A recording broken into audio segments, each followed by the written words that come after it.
नमस्कार दोस्तों, स्वागत है आप सभी का आपके अपने चैनल फैक्ट नॉलेज में। दोस्तों, हाजिर हूँ आपके सामने सीटेट के कुछ इंपॉर्टेंट प्रश्न लेके। दोस्तों, आपको पता है कि हम लोग प्रीवियस ईयर के क्वेश्चन पेपर सॉल्व कर रहे हैं और प्रीवियस वीडियो में हम लोगों ने देखा था सीटेट 2014 जो पेपर है उसका जो है चाइल्ड पैडागोजी सेक्शन का हमने पूरा कंप्लीट कर लिया था 30 क्वेश्चन। उसको 15-15 करके 2 पार्ट में हम लोगों ने देखा था, क्योंकि हम लोग यहाँ पे सिर्फ क्वेश्चंस नहीं करते, उसको डिस्कस करते हैं, उस क्वेश्चन को पूरा क्लियर करके समझ लेते हैं। तो यहाँ हम लोगों ने 2 वीडियो में देखा था उसको। यहाँ पे मैं फिर से आपके सामने हाजिर हूँ मैथ के क्वेश्चन लेके। ठीक है, तो मैथ पैडागोजी के क्वेश्चन मैं आपको कराऊंगा 2014 पेपर का ही। ठीक है, देर न करते हुए दोस्तों वीडियो शुरू करते हैं। वीडियो पसंद आए तो लाइक जरूर कीजिएगा और चैनल पर नए हैं तो सब्सक्राइब भी कीजिएगा। देर न करते हुए चलिए वीडियो शुरू करते हैं। ये हो गया दोस्तों 2014 का पेपर। ठीक है, यहाँ पे कंटेंट है मैथ कंटेंट। ठीक है, तो मैथ के कंटेंट वाले वीडियो आपको पता होगा कि दूसरे सर जो हैं वो कराएंगे। ठीक है, मैथ के जो कंटेंट वाले सर दूसरे हैं वो कराएंगे आपको। ठीक है, तो यहाँ पे हम पैडागोजी के क्वेश्चन देखते हैं। वो आपको 46 number page 46 number question number से स्टार्ट हो रहा है। ठीक है, यहाँ तक कंटेंट वाला क्वेश्चन है। यहाँ से हमारा पैडागोजी सेक्शन का क्वेश्चन स्टार्ट होगा। तो चलिए देख लेते हैं।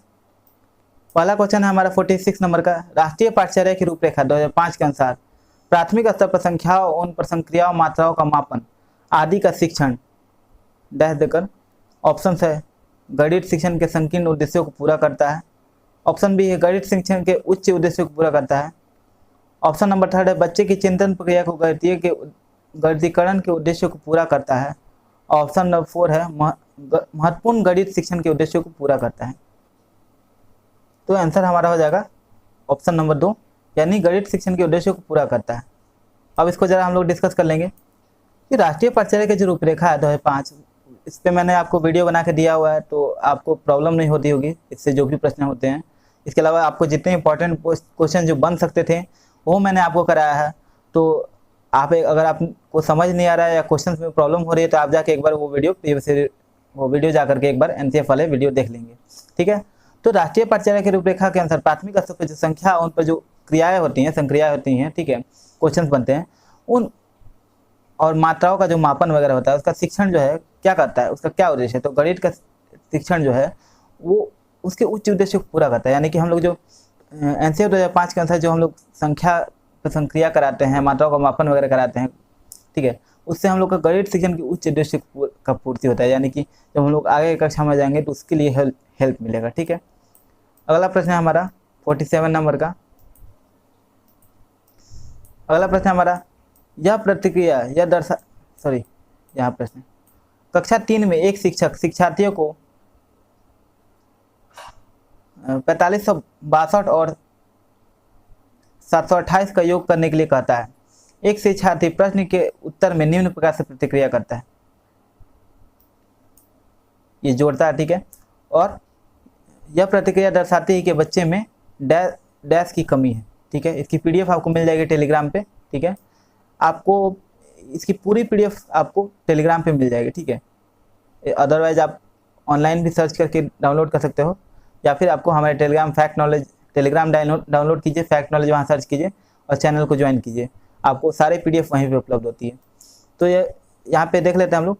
यह प्रतिक्रिया यह दर्शाती है कि बच्चे में डैश की कमी है। ऑप्शन देख लेंगे। ऑप्शन 1 है योग कौशल।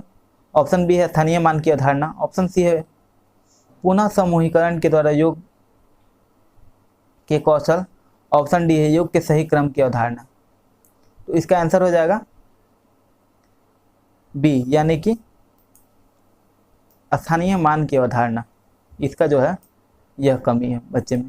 क्यों? क्योंकि देखिए मान लीजिए कि जो ये कर रहा है, ठीक है, तो 45, अब इसको डिस्कस कर लेते हैं कि क्यों ये गलत, मतलब ये इसके अनुसार स्थानीय मान की अवधारणा की कमी है बच्चे में। क्योंकि देखिए जैसे 4562 है और 728 है, तो बच्चों को ये नहीं पता है कि जो है बच्चे को संख्या मान कहाँ किस जगह पे होगा। ठीक है, जैसे वो 4562 है तो यहाँ इसको 7 जो है यहाँ पे 7 है, ये 100 के स्थान पे होगा तो इसको 1000 के स्थान पे रख दिया है। ठीक है, और जो ये है वंश के स्थान पे होगा, इसको ये जो वंश के स्थान पे होगा उसको यहाँ पे यानी कि टेंस के स्थान पे रखा हुआ है, यानी दहाई के स्थान पे रखा है, जिसकी वजह से वो गलत जो है जोड़ कर रहा है। अगर स्थानीय मान की अवधारणा पहले बच्चे में अगर विकसित नहीं होगी तो वो उसको जोड़ करने को दो या घटाव करने को दो या गुणा करने को दो, वो चीज़ों को गलत जगह पे रखेगा और जिसकी वजह से उसकी जो है जोड़ घटाव या गुणा जो भी संक्रियाएं कर रहा है वो गलत होंगी। ठीक है, तो इसके में ये स्थानीय मान की जो है अवधारणा की कमी है। ठीक है, अगले प्रश्न में बढ़ते हैं हम लोग। अगला प्रश्न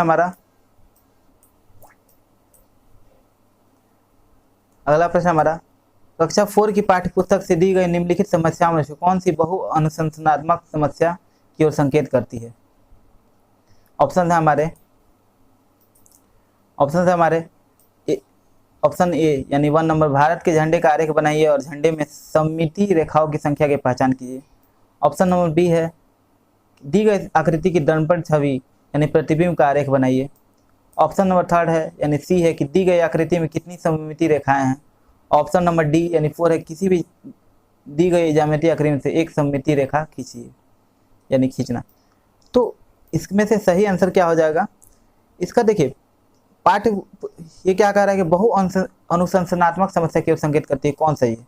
ठीक है, तो आपको यहाँ पे ऑप्शन नंबर ए हो जाएगा, यानी कि जो देखिए यहाँ पे ऑप्शन नंबर ए यानी कि जो भारत के झंडे का आरेख बनाइए और झंडे में सममिति रेखाओं की पहचान कीजिए।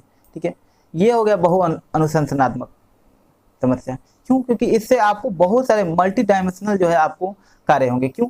एक तो बच्चा जो झंडे का आरेख बनाएगा, ठीक है, तो वो थिंकिंग करेगा कि भारत का झंडा जो है उसका डिजाइन कैसा है। ठीक है, तो उस हिसाब से बनाएगा, फिर ड्राइंग करेगा, कलर करेगा। ठीक है, उसके बाद से उसमें से वो खोज की निकालेगा, तर्क शक्ति लगाएगा कि जो है इसमें कौन कौन सी आकृतियाँ बनी हुई हैं। ठीक है, तो वो इसमें मल्टी डायमेंशनल थिंकिंग जो है हो रही है बच्चे में विकसित, कि बहुत सारे बहु अनुसंधानात्मक समस्या जो है विकसित हो रही है। क्योंकि बच्चा एक चीज़ के बारे में नहीं कर रहा है, एक समस्या से वो बहुत सारी चीज़ों को देख पा रहा है।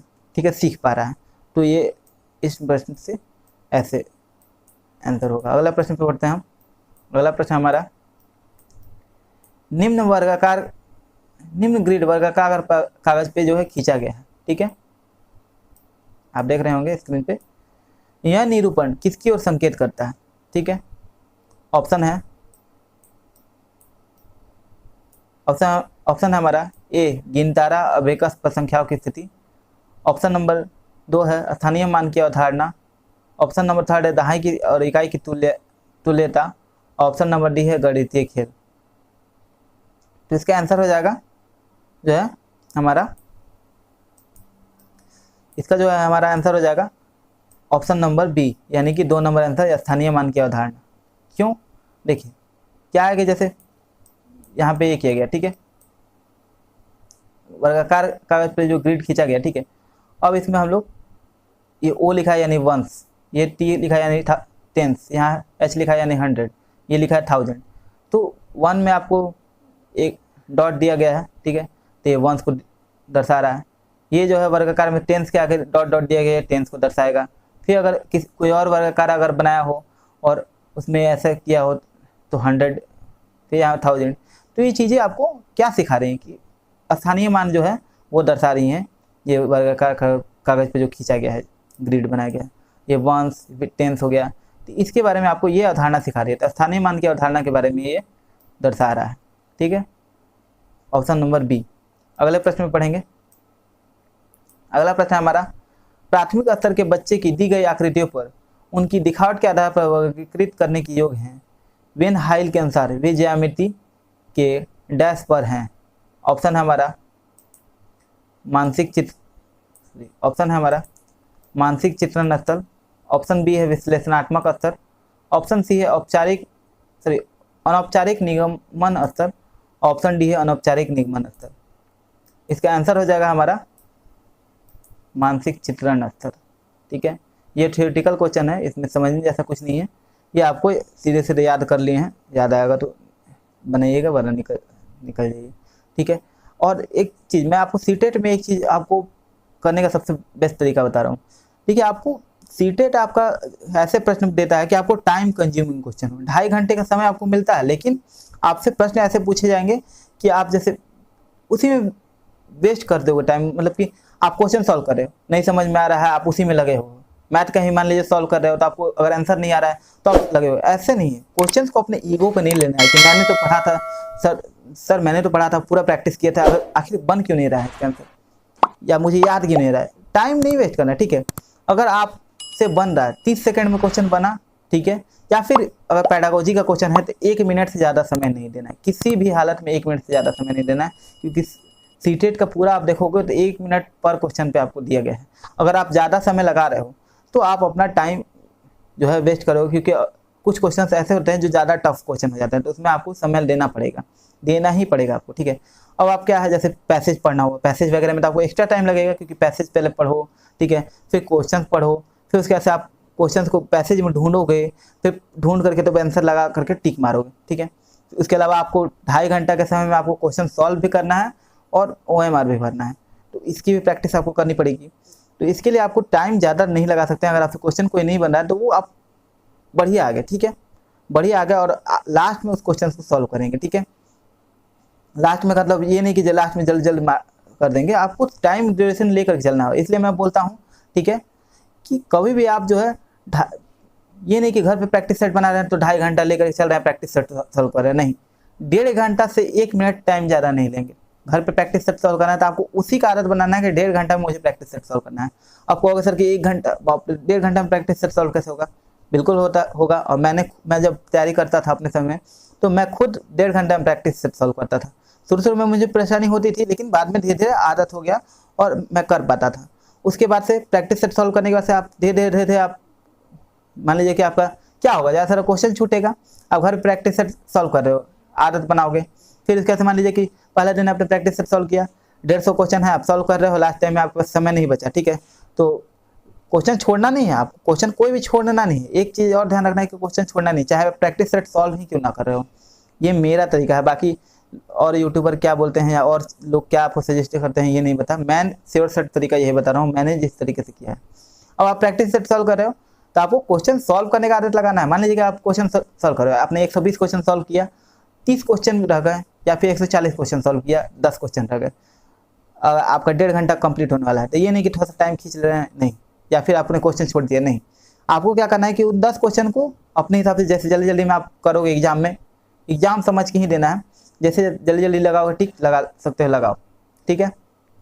शुरू में आपको OMR भरने की प्रैक्टिस नहीं करनी है 1.5 घंटे में, आपको OMR भरने की प्रैक्टिस नहीं करनी है, 1.5 घंटे में पेपर सॉल्व करने की प्रैक्टिस करनी है, ठीक है। करते रहो। उसके बाद से आपको क्या करना है, 1.5 घंटे में आपको प्रैक्टिस सेट सॉल्व होने का धीरे धीरे बढ़ने लगेगा। आपको जैसे पहले बार में 20 क्वेश्चन छूटे हैं, दूसरे बार में 15 छूटेंगे, फिर 10 छूटेंगे, फिर 8 छूटेंगे, इसी तरह करके क्वेश्चन छूटने की संख्या कम होती जाएगी। एक समय आएगा कि क्वेश्चन छूटेगा ही नहीं। और जब आपको ये प्रैक्टिस हो गया क्वेश्चन की, उसके बाद आप जब प्रैक्टिस सेट सॉल्व करने से मिलाओगे कि कितने सही हुए, फिर आपको क्या करना है कि OMR भरने की प्रैक्टिस करनी है। जब एग्जाम नज़दीक आ जाता है और 10 से 15 दिन बचते हैं, तब आपको OMR भरने की प्रैक्टिस करनी है। तो बढ़ते हैं हम लोग अगले प्रश्न पे। इसी तरह से मैं आपको टिप्स देते रहता हूँ ताकि जो है आप सीटेट आपके लिए टफ ना हो, ठीक है।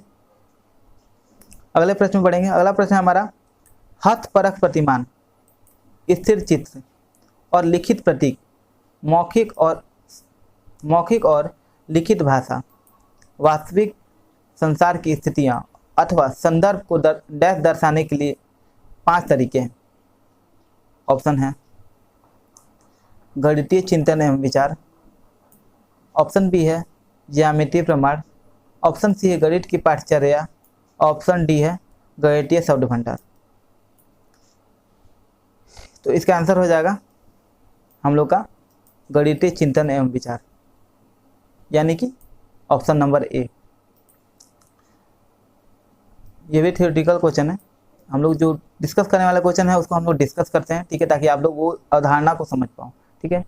अगला प्रश्न है, भाग की अवधारणा पढ़ाने के बाद एक शिक्षक कक्ष में गणितीय दीवार का निर्माण करते हैं और शिक्षार्थियों को 48 घंटों में दिए गए कॉलम में भाग संबंधी कोई 2 तथ्य लिखने के लिए कहते हैं। यहाँ आप कॉलम देख लेंगे, दीवार गणितीय दीवार है, 25 डिवाइड जो है 5 से इक्वल टू, ऐसे करके आप देख लेंगे, ये चार्ट बनाया गया है। यह गतिविधि, ठीक है, 1 मिनट आप पढ़ लेंगे, ये चार्ट को देख लेंगे। अब हम लोग देखते हैं आगे। यह गतिविधि जो है डैश में शिक्षक की सहायता कर सकती है। ऑप्शन है हमारा शोर मुक्त कक्षा कक्ष वातावरण बनाने में। ऑप्शन नंबर सेकंड है अगले 2 दिनों के लिए शिक्षार्थियों को किसी भी गणितीय कार्य में व्यस्त रखने, इसमें मदद कर सकता है। या फिर ऑप्शन नंबर सी यानी थर्ड है प्रत्येक बच्चे को अभिव्यक्ति के और एक दूसरे से सीखने के अवसर देने में। और ऑप्शन नंबर 4 यानी डी है शिक्षार्थियों द्वारा सीखे गए तथ्यों की संख्या का रिकॉर्ड रखने। तो इसका आंसर हो जाएगा, हाँ तो इसका जो एक मिनट, हाँ तो ये जो है हमारा, इसका आंसर हो जाएगा ऑप्शन नंबर सी यानी प्रत्येक बच्चे को अभिव्यक्ति, ऑप्शन नंबर सी यानी प्रत्येक बच्चे को अभिव्यक्ति और एक दूसरे से सीखने के अवसर देने के लिए इसमें मदद करेगा। कैसे, अब इसको डिस्कस कर लेंगे। मान लीजिए कि ये जो आप भाग की अवधारणा आपने पढ़ा है, ठीक है। अब गणितीय दीवार यानी कि मैथमेटिकल वॉल आपने बनाया, ठीक है। अब 48 घंटा कर दिया आपने समय, कॉलम में दिए भाग समय दिए, 2 तथ्य लिखने के लिए कहते हैं, ठीक है। इसको आप बना लिए। अब ये गतिविधि आपको क्या करेगा, प्रत्येक बच्चे को व्यक्ति के और एक दूसरे से सीखने का अवसर देगा। क्यों, क्योंकि मान लीजिएगा वो जो है कोई आपने दिया, ठीक है, वो मैथमेटिकल वॉल बनाया, ठीक है। अब कोई तथ्य लिखेगा तो वो बच्चा एक दूसरे से डिस्कस करेगा, समूह में कार्य कर रहा है, तो इससे क्या होगा कि वो, क्योंकि आपने प्रत्येक बच्चे को अलग अलग तो दिया नहीं है, समूह में कार्य दिया है पूरा कक्षा में, तो वो एक दूसरे से डिस्कस करेगा और कार्य करेगा। इससे क्या होगा कि बच्चों को एक दूसरे के साथ अभिव्यक्ति करेगा, अपना डिस्कशन करेगा, ठीक है, और एक दूसरे से जो सीखने का अवसर मिलेगा, यानी कि उनका क्या थॉट है इस बारे में, एक दूसरा बच्चा इसके बारे में क्या थॉट करता है, क्या सोचता है, वो चीज़ें एक दूसरे से डिस्कस करके सीखने को अवसर मिलेगा। अगला प्रश्न में बढ़ेंगे। अगला प्रश्न है हमारा शिक्षार्थी के गणितीय निष्पादन और अवरोधन के साथ संबंधित चाक्षुष स्मृति अवरोध का संभावित संकेतक है। ऑप्शन नंबर ए है हमारा गणित संबंधी तथ्यों के संधारण में अयोग्यता और समय बताने में कठिनाई। ऑप्शन नंबर बी है संख्या रेखा का प्रयोग करने में कठिनाई। ऑप्शन नंबर सी है एक क्रम में गणना करने में कठिनाई। ऑप्शन नंबर डी यानी 4 है छोटे परिचालकों के साथ व्यवहार करने में कठिनाई। इसका आंसर हो जाएगा ऑप्शन नंबर ए यानी कि गणितीय संबंधी तथ्यों के संधारण में अयोग्यता और समय बताने में कठिनाई। अब इसको समझ लेते हैं। मान लीजिए कि आप इंग्लिश देख लेते हैं। देखिए मान लीजिए कि गणितीय का चीज़ों को निष्पादन करने में अवरोधन के साथ जो है चाक्षुष स्मृति अवरोध का संभावित संकेत है। इस जो अवरोध जो हो रहा है अवरोध का संभावित संकेत क्या होगा कि आपको क्या गणितीय संबंधी जो तथ्यों के अयोग्यता होगा, समय बताने में जो कठिनाई होगा, समय बताने में आपको कठिनाई होगी, ठीक है। ये सारी चीज़ें आपको ये सारी चीज़ें जो है ये चाक्षुष स्मृति अवरोध का संभावित संकेत है, ठीक है। ना ही ये होगा कि संख्या रेखा प्रयोग करने में कठिनाई, एक क्रम में गणना करने में कठिनाई, क्योंकि आपको मान लीजिए कि देखिए चाक्षुष यानी कि क्या, आप आई से देख नहीं पाओगे, आप आई से जो देख करके आप मेमोराइज करते हो उसमें अवरोध हो रहा है। तो इसका संकेत क्या होगा, मान लीजिए कि आप जो भी गणितीय संबंधी अवधारणा आप देख रहे हो या कर रहे हो, ठीक है, तथ्यों को देख रहे हो, उसको देख करके आप मेमोराइज नहीं कर पाओगे, देख करके मेमोराइज नहीं कर पाओगे। इसके अलावा आप टाइम देख रहे हो, ठीक है, तो टाइम देखोगे, आप देख रहे हो तो आपको बताने में कठिनाई होगी कि क्या आखिर समय क्या हो रहा है, ठीक है। तो इस चीज़ों का आपको यही इस क्वेश्चन में कह रहा है। अगले प्रश्न में पढ़ेंगे हम। देखिए दोस्तों एक चीज़ और मैं आपको बता रहा हूँ, आपको एक चीज़ थोड़ा हो सकता है कभी बोर लगता हो, ठीक है, या फिर आपको लगता होगा कि जो है बहुत अजीब टाइप का ये पढ़ा रहा है, ठीक है। मैं आपको कोशिश करता हूँ कि लोकल टाइप का लैंग्वेज में, जैसे आपके सामने कोई बैठ कर बात कर रहा हूँ वैसा टाइप का मैं पढ़ाने के लिए बोलता हूँ, आपको वैसा टाइप का क्वेश्चन डिस्कस करता हूँ, ताकि आपको ये फील ना हो कि कोई शिक्षक बैठ कर पढ़ा रहा है, आपको ये फील हो कि आपका कोई सहपाठी है वो बैठ करके आपसे डिस्कस कर रहा है और सीख रहे हैं हम लोग क्वेश्चन। वैसे भी हम लोग क्या है, हम लोग का जो हम लोग एक दूसरे, देखिए आप भी लर्नर हैं, देखिए कहा जाता है चाइल्ड पेडागोजी में भी ये बताया गया है कि जो सीखना होता है वो कभी भी आप ऐसा नहीं होता कि एक समय तक ही सीखते हैं, सीखना जीवन पर्यंत होता है। आप भी मुझसे सीख रहे हो, मैं भी आपसे सीख रहा हूँ, ठीक है।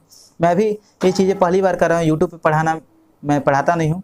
रवि सर ने मुझसे बोला तो मैंने कहा ठीक है, मैं क्लास ले लूँगा, कक्षा मैं ले लूँगा आपकी।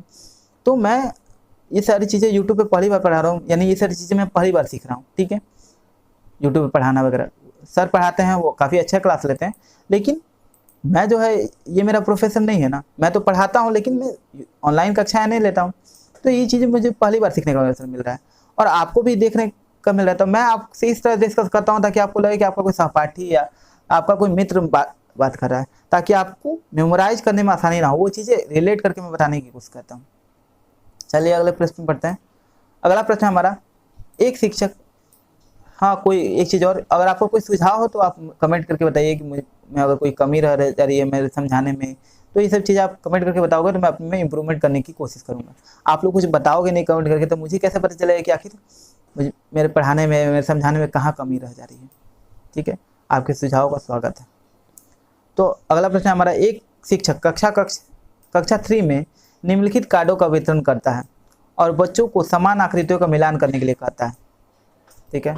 अब कार्ड से देख लेते हैं, ये कार्ड है, इन कार्डों का वितरण करता है।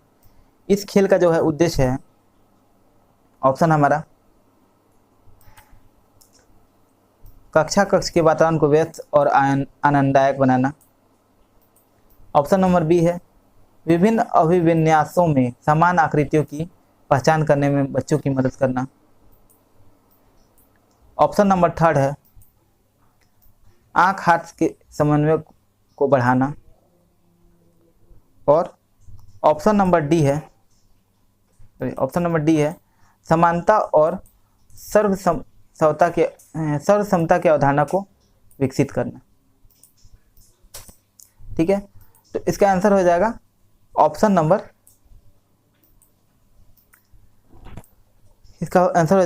नंबर बी, यानी कि विभिन्न अभिविन्यासों में समान आकृति की पहचान करने में बच्चों की मदद करना, ठीक है। मान लीजिए देखिए बच्चा जो है, बच्चे को ये आपने जो है कार्ड दिया, आप ही पढ़ा रहे हो गणित, ठीक है। कक्षा 3 में आपने कार्ड वितरण किया या कोई शिक्षक दे रहा है, ठीक है। तो इसमें अलग अलग आकृतियाँ बनी हुई हैं, अलग अलग शेप हैं, इनको मिलाने से एक अलग आकृति बनेगी। तो इसका उद्देश्य क्या होगा? इसका उद्देश्य होगा विभिन्न अभिविन्यास यानी विभिन्न शेप में समान आकृतियों की पहचान करने में बच्चों की मदद करना। अब मान लीजिए कि इसमें जैसे कोई शेप है, ठीक है, इसमें ये शेप है, ठीक है, अब इसमें ये शेप है, तो बच्चे जो है इसमें मिला करके देखेंगे कि ये और ये सेम अलग अलग शेप, अलग अलग कार्ड है लेकिन सेम शेप है, ठीक है। तो इसको लेकर के इससे मैच करेंगे, ठीक है, फिर ऐसे ही इसको लेकर के इसमें मैच करेंगे। तो इससे क्या होगा? इससे उनमें ये क्षमता विकसित होगी कि विभिन्न अलग अलग शेप में समान आकृति की पहचान करना, अलग अलग अभिविन्यास में, विभिन्न अभिविन्यासों में समान आकृति की पहचान करने में जो है मदद मिलेगी उनको, ठीक है। अगला प्रश्न हमारा, जियो बोर्ड किसके शिक्षण का एक प्रभावी साधन है? ऑप्शन है हमारे आधारभूत ज्यामितीय अवधारणाओं जैसे किरणें, रेखाएं और कोण। ऑप्शन बी है ज्यामितीय आकृतियां उनकी विशेषताएं। ऑप्शन नंबर थर्ड है त्रिविमा और त्रिविमीय आकृतियों में अंतर करना। ऑप्शन नंबर डी है सममिति की अवधारणा। तो इसका आंसर क्या हो जाएगा? इसका आंसर हो जाएगा ज्यामितीय आकृतियां और उनकी विशेषताएं जो हैं, ये जो है जियो बोर्ड से शिक्षण का एक प्रभावी साधन है। यानी अगर ज्यामितीय आकृतियां उनकी विशेषता के बारे में पढ़ाना हो तो जियो बोर्ड का हम लोग हेल्प ले सकते हैं, ठीक है।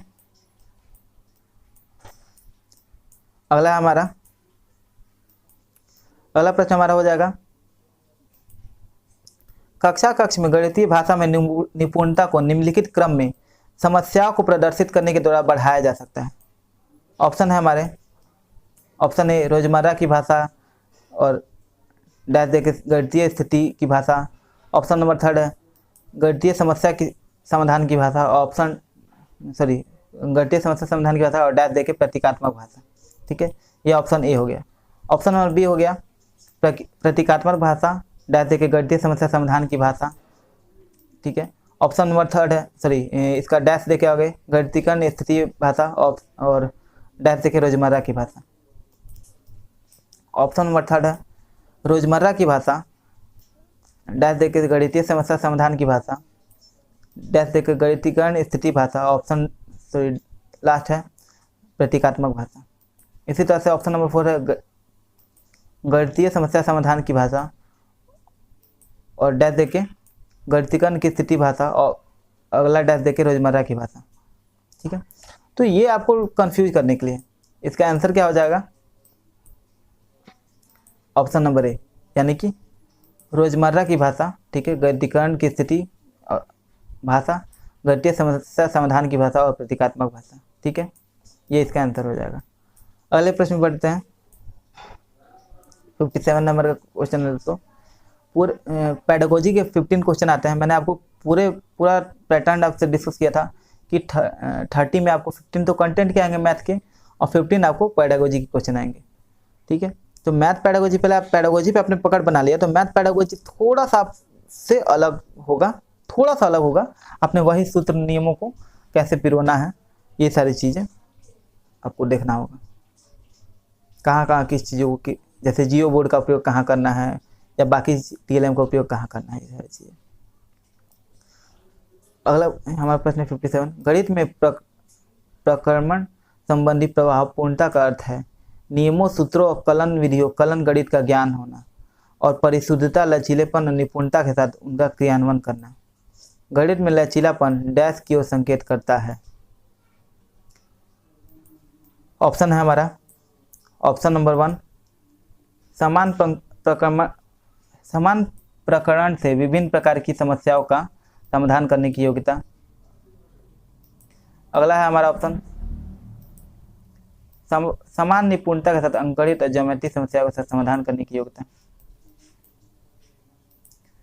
ऑप्शन नंबर 3 है एक से अधिक उपागमों का प्रयोग करते हुए एक खास प्रकार की समस्या का समाधान करने की योग्यता।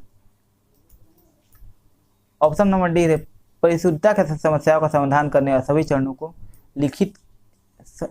लिखने की योग्यता। तो इसका आंसर हो जाएगा ऑप्शन नंबर सी, यानी एक से अधिक उपागमों का प्रयोग करते हुए एक खास प्रकार की समस्या समाधान करने की योग्यता। अब इसको समझ लेते हैं। तो जैसे गणित में प्रक्रमण संबंधी प्रभावपूर्णता का अर्थ जो है नियम, सूत्र और कलन विधि का उपयोग करते हैं। गणित का ज्ञान होना, परिशुद्धता, लचीलेपन, निपुणता के साथ क्रियान्वयन करते हैं। तो गणित में जो लचीलापन है वो किससे और संकेत करता है। ठीक, तो इतना बड़ा क्वेश्चन देके आपको डरने की कोई जरूरत नहीं है। आप सीधे पढ़िए कि गणित में प्रक्रमण संबंधी प्रभावपूर्णता का अर्थ है। ये सारी चीज़ थोड़ा सा पढ़ लीजिए ताकि आपको आइडिया हो जाए। और क्वेश्चन आपको यहाँ से मेन थोड़ी हो रहा है कि गणित में ये आपको सिर्फ भ्रमित करने के लिए, ये सारे जो है ये भ्रमित करने के लिए है। आपको यहाँ क्या पढ़ना है, गणित में लचीलेपन डैश की ओर संकेत करता है, बस यही पढ़ना है।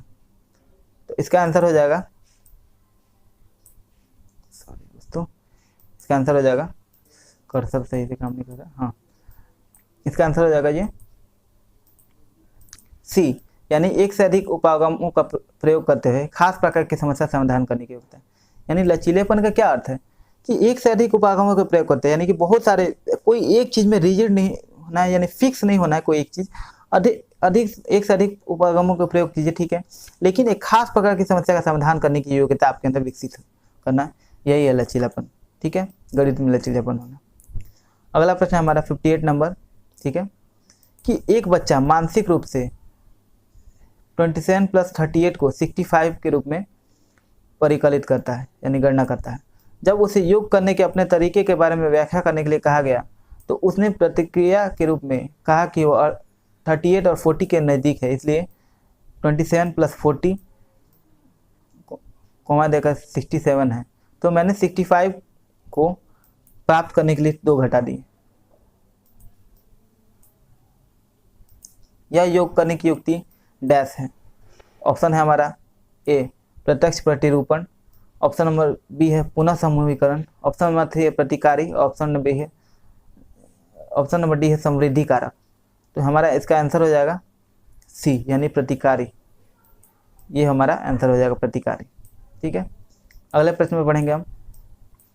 अगला प्रश्न हमारा सेकंड लास्ट प्रश्न है कि मानसिक गणित संबंधी गतिविधियां महत्वपूर्ण हैं क्योंकि यह निम्नलिखित में से किसी एक के अवसर उपलब्ध कराती है।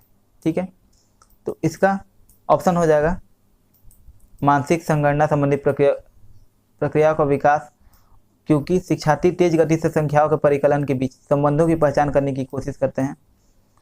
ऑप्शन बी है पेपर पेंसिल का उपयोग करते हुए कक्षा में प्रक्रियाओं को सीखने में निपुणता प्राप्त करना।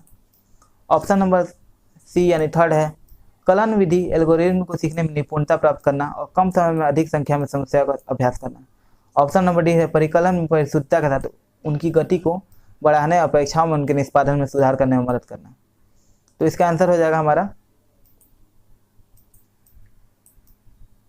इसका आंसर हमारा हो जाएगा, कर्सर सही है, हाँ, इसका आंसर हो जाएगा हमारा ए, ऑप्शन नंबर ए यानी 1 नंबर कि मानसिक संगणना संबंधी प्रक्रियाओं का विकास करना, क्योंकि शिक्षार्थी तेज गति से संख्याओं को परिकलन करने के बीच संबंधों की पहचान करने की कोशिश करते हैं। अब हम लोग देख लेते हैं मानसिक गणन संबंधी गतिविधियां, समझते हैं इसको, महत्वपूर्ण है क्योंकि मान लीजिए हम लोग मानसिक गणना करते हैं तो ये गतिविधियां महत्वपूर्ण है। क्यों?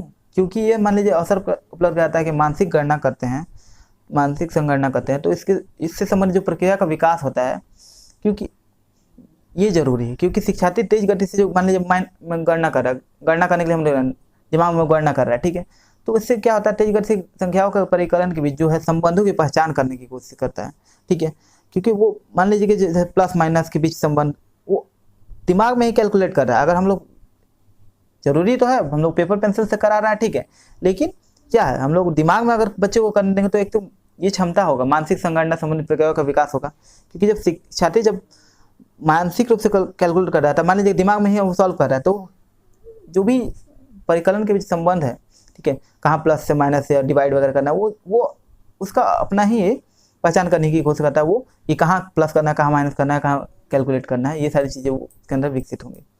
और आज का हमारा लास्ट प्रश्न है, ठीक है, प्राथमिक कक्षा का एक बच्चा संख्या संक्रिय चिन्हों, सिक्कों और घड़ी की सुई में अंतर स्थापित नहीं कर पाता।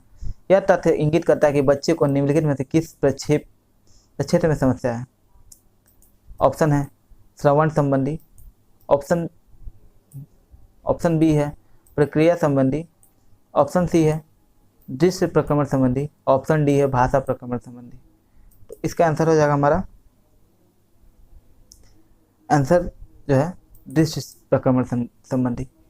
क्यों? क्योंकि देखिए प्राथमिक कक्षा का एक बच्चा मान लीजिए संख्या संक्रिया चिन्ह यानी कि जो भी प्लस माइनस डिजिट वगैरह है वो उनको जो है घड़ी की सुई वगैरह में अंतर स्थापित नहीं कर पाता, सिक्का हो गया, ये सब चीज़ें में अंतर स्थापित नहीं करता। क्यों नहीं कर पाता?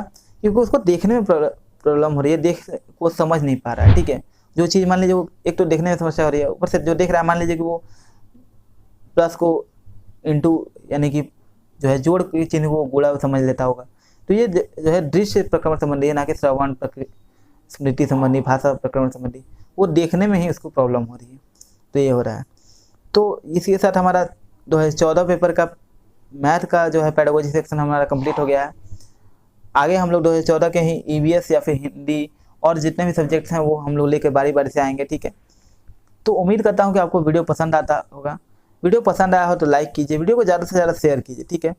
और आपका जो सुझाव हो कि मान लीजिए कि मुझसे कोई, मैं भी आखिर सीख ही रहा हूँ, तो कि मैं तो प्रोफेशनल यूट्यूबर हूँ नहीं, तो आखिर आपका जो सुझाव हो कि मुझसे आखिर कमी कहाँ रह रही है, ये सारी चीज़ें आप मुझे बताएंगे तो आपका सुझाव का स्वागत है, मैं अपने में इम्प्रूवमेंट करने की कोशिश करूँगा।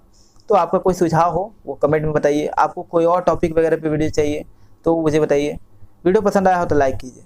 मिलते हैं अगली वीडियो में, तब तक ले इजाज़त दीजिए। नमस्कार, जय हिंद, वंदे मातरम।